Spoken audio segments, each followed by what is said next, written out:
Bénis soient les couples qui nous suivent en ce moment. Mesdames, mesdemoiselles et messieurs, bonjour et bienvenue dans cette émission Temple de la Sagesse. Alors nous sommes très heureux de vous savoir aussi nombreux à nous suivre de par le monde entier à travers nos différents canaux de communication. La soumission de la femme fait-elle d'elle une esclave à son mari? C'est donc cette grande interrogation qui fera l'objet du débat de ce jour. Lorsque un mari se fait face à une femme capricieuse, est-ce qu'il est obligatoire pour lui d'être, en tout cas d'aimer cette femme? Pour compléter, maman Kemavo, Oui.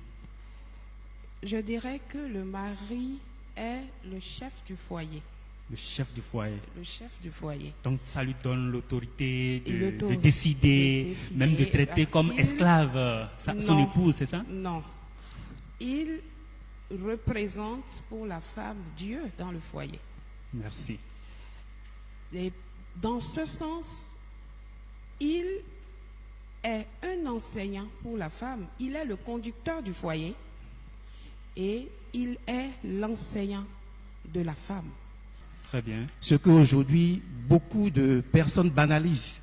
Mais en réalité, c'est ça qui crée beaucoup de problèmes dans les couples. Que dites-vous des hommes qui profitent de cette recommandation que Dieu a faite aux femmes pour dire « Femmes, soyez soumises à vos maris » et donc des hommes qui profitent de cette déclaration pour dominer leurs femmes et vont jusqu'à les battre, les violenter, les violer. Qu'est-ce que vous en dites?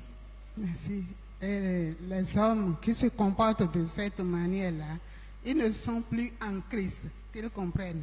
S'ils sont des chrétiens, qu'ils comprennent qu'ils ne sont plus en Christ. Donc, ils profitent exagérément de leurs femmes. Pour faire quoi? Ils vont faire quoi avec l'argent?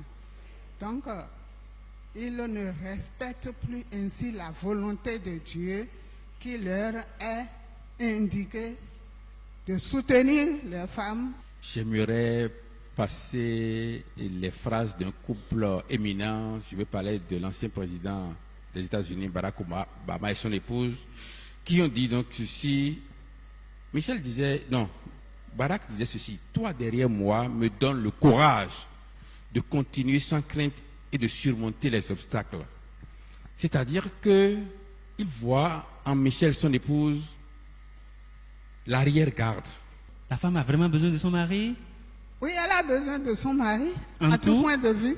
À tout point de vue. Oui, toujours. Non par dominance, c'est qu'on ne peut pas dominer sur la femme.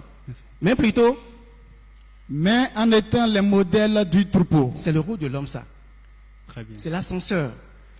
Vous qui êtes mariés et dont les maris ne sont pas dans le Seigneur, comportez-vous comme cela se doit, de sorte que ces maris-là qui ne sont pas convertis soient convertis par vos comportements.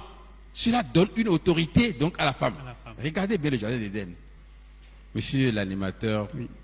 j'ai à m'accompagner une Amazone. Ah oui? Oui. Monsieur Aroulon, mon chéri, ma force. Ma chère chérie Ghislaine Agombono, Monsieur Kemavo, s'il est dans la salle.